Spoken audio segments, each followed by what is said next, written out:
देवगड तालुक्यामधील प्रसिद्ध कुणकेश्वर महाशिवरात्री यंदा 26 ते 27 फेब्रुवारी रोजी या कालावधीमध्ये संपन्न होते।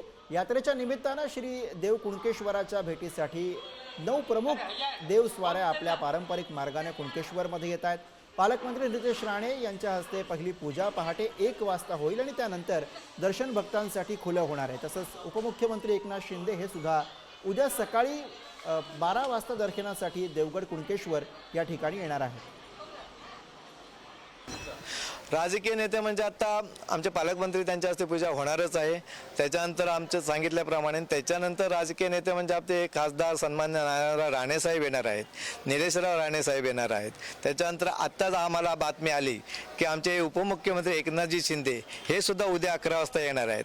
नारायणराव राणे सुद्धा 11:30 वाजता येणार आहेत आणि त्यानंतर क्रमवार भैया सामंत हे सुद्धा त्यांच्या दुपारच्या नंतर येणार आहेत। त्याच्यानंतर वैभवराव नाईक येणार आहेत आणि जे आत्ता हे म्हणजे जे आत्ता विद्यमान जे आमदार आहेत ते सगळेच या ठिकाणी येणार आहेत।